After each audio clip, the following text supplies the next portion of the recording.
एक शहर में एक आदमी रहता था। वो बहुत ही लालची था। उसने ये सुना हुआ था कि अगर संतों और साधुओं की सेवा करें तो बहुत ज्यादा धन प्राप्त होता है। ये सोचकर उसने साधु संतों की सेवा करनी शुरू कर दी। फिर एक बार उसके घर बड़े ही चमत्कारी संत आए।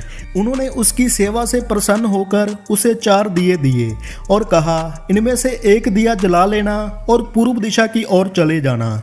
जहाँ ये दिया बुझ जाएगा वहाँ की जमीन खोद लेना, वहाँ तुम्हें काफी सारा धन मिल जाएगा। अगर फिर भी तुम्हें धन की जरूरत पड़े तो दूसरा दिया जला लेना और पश्चिम दिशा की ओर चले जाना। जहाँ ये दिया बुझ जाएगा वहाँ की जमीन खोद लेना, तुम्हें बहुत सारा धन मिल जाएगा। फिर भी संतुष्टि ना हो तो तीसरा दिया जला लेना और दक्षिण दिशा की ओर चले जाना। उसी प्रकार दिया बुझने पर जब तुम वहाँ की जमीन खोदोगे तो तुम्हें बेअंत धन मिलेगा। जब तुम्हारे पास केवल एक दिया बच जाएगा और एक ही दिशा रह जाएगी तो तुमने ये दिया ना ही जलाना है और ना ही इसे उत्तर दिशा की ओर लेकर जाना है। ये कहकर संत वहां से चले गए। लालची आदमी उसी वक्त पहला दिया जलाकर पूर्व दिशा की ओर चला गया। दूर जंगल में जाकर दिया बुझ जाता है और उस आदमी ने उस जगह को खोदा तो उसे पैसों से भरी एक गागर मिली। वो बहुत खुश हुआ।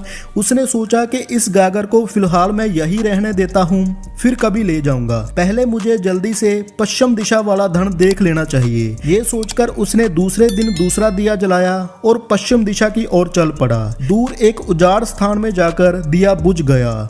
वहां उस आदमी ने जब जमीन खोदी तो उसे सोने की मोहरों से भरा एक घड़ा मिला। उसने घड़े को भी यही सोचकर वही रहने दिया कि पहले दक्षिण दिशा में जाकर देख लेना चाहिए। जल्दी से जल्दी ज्यादा धन प्राप्त करने के लिए वो बेचैन हो गया। अगले दिन वो दक्षिण दिशा की ओर चल पड़ा।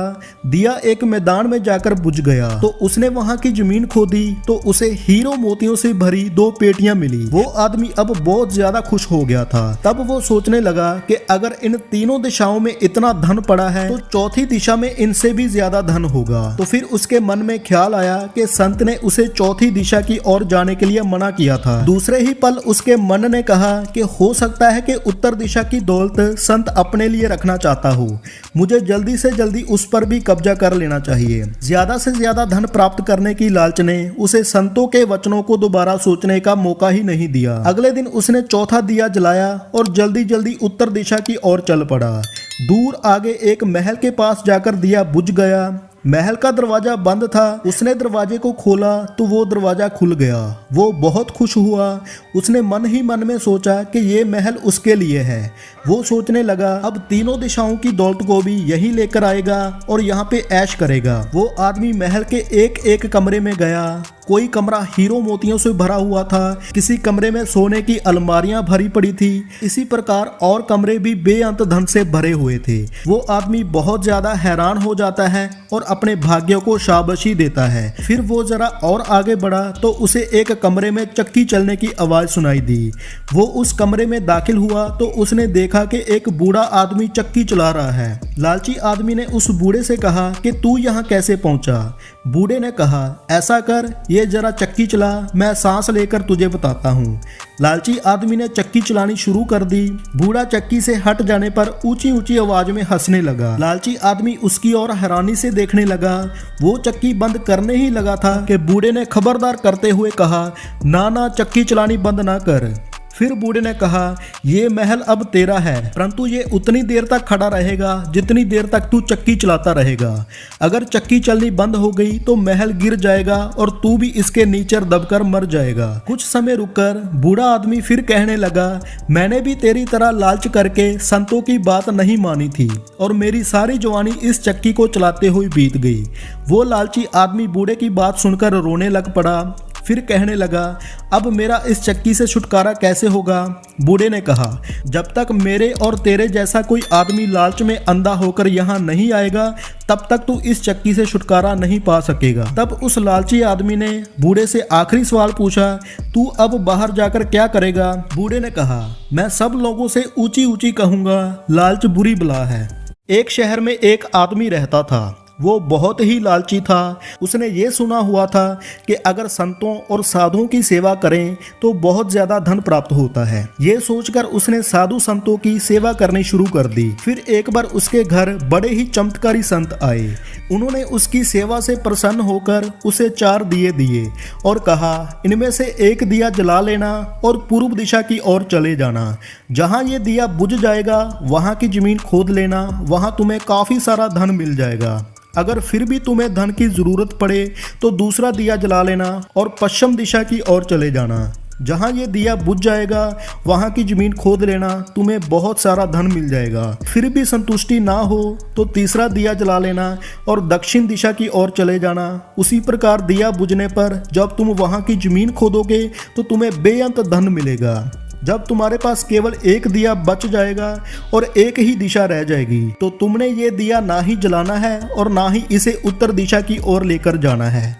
ये कहकर संत वहां से चले गए। लालची आदमी उसी वक्त पहला दिया जलाकर पूर्व दिशा की ओर चला गया।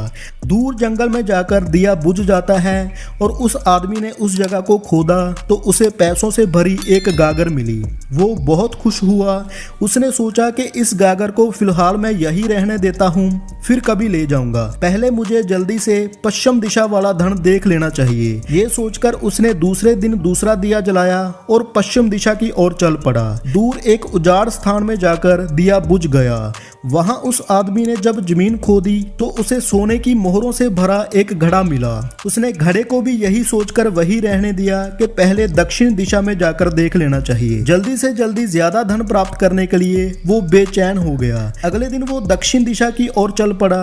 दिया एक मैदान में जाकर बुझ गया तो उसने वहां की जमीन खोदी तो उसे हीरो मोतियों से भरी 2 पेटियां मिली। वो आदमी अब बहुत ज्यादा खुश हो गया था। तब वो सोचने लगा कि अगर इन तीनों दिशाओं में इतना धन पड़ा है तो चौथी दिशा में इनसे भी ज्यादा धन होगा। तो फिर उसके मन में ख्याल आया कि संत ने उसे चौथी दिशा की ओर जाने के लिए मना किया था। दूसरे ही पल उसके मन ने कहा कि हो सकता है कि उत्तर दिशा की दौलत संत अपने लिए रखना चाहता हो। मुझे जल्दी से जल्दी उस पर भी कब्जा कर लेना चाहिए। ज्यादा से ज्यादा धन प्राप्त करने की लालच ने उसे संतों के वचनों को दोबारा सोचने का मौका ही नहीं दिया। अगले दिन उसने चौथा दिया जलाया और जल्दी जल्दी उत्तर दिशा की ओर चल पड़ा। दूर आगे एक महल के पास जाकर दिया बुझ गया। महल का दरवाजा बंद था। उसने दरवाजे को खोला तो वो दरवाजा खुल गया। वो बहुत खुश हुआ। उसने मन ही मन में सोचा कि ये महल उसके लिए है। वो सोचने लगा अब तीनों दिशाओं की दौलत को भी यही लेकर आएगा और यहाँ पे ऐश करेगा। वो आदमी महल के एक एक कमरे में गया। कोई कमरा हीरो मोतियों से भरा हुआ था, किसी कमरे में सोने की अलमारियां भरी पड़ी थी। इसी प्रकार और कमरे भी बेअंत धन से भरे हुए थे। वो आदमी बहुत ज्यादा हैरान हो जाता है और अपने भाग्यों को शाबाशी देता है। फिर वो जरा और आगे बढ़ा तो उसे एक कमरे में चक्की चलने की आवाज सुनाई दी। वो उस कमरे में दाखिल हुआ तो उसने देखा कि एक बूढ़ा आदमी चक्की चला रहा है। लालची आदमी ने उस बूढ़े से कहा कि तू यहाँ कैसे पहुंचा। बूढ़े ने कहा ऐसा कर, ये जरा चक्की चला, मैं सांस लेकर तुझे बताता हूँ। लालची आदमी ने चक्की चलानी शुरू कर दी। बूढ़ा चक्की से हट जाने पर ऊंची ऊंची आवाज में हंसने लगा। लालची आदमी उसकी ओर हैरानी से देखने लगा। वो चक्की बंद करने ही लगा था कि बूढ़े ने खबरदार करते हुए कहा, ना ना, चक्की चलानी बंद ना कर। फिर बूढ़े ने कहा ये महल अब तेरा है, परंतु ये उतनी देर तक खड़ा रहेगा जितनी देर तक तू चक्की चलाता रहेगा। अगर चक्की चलनी बंद हो गई तो महल गिर जाएगा और तू भी इसके नीचे दबकर मर जाएगा। कुछ समय रुककर बूढ़ा आदमी फिर कहने लगा, मैंने भी तेरी तरह लालच करके संतों की बात नहीं मानी थी और मेरी सारी जवानी इस चक्की को चलाते हुए बीत गई। वो लालची आदमी बूढ़े की बात सुनकर रोने लग पड़ा। फिर कहने लगा, अब मेरा इस चक्की से छुटकारा कैसे होगा। बूढ़े ने कहा, जब तक मेरे और तेरे जैसा कोई आदमी लालच में अंधा होकर यहाँ नहीं आएगा तब तक तू इस चक्की से छुटकारा नहीं पा सकेगा। तब उस लालची आदमी ने बूढ़े से आखिरी सवाल पूछा, तू अब बाहर जाकर क्या करेगा। बूढ़े ने कहा, मैं सब लोगों से ऊंची ऊंची कहूंगा, लालच बुरी बला है।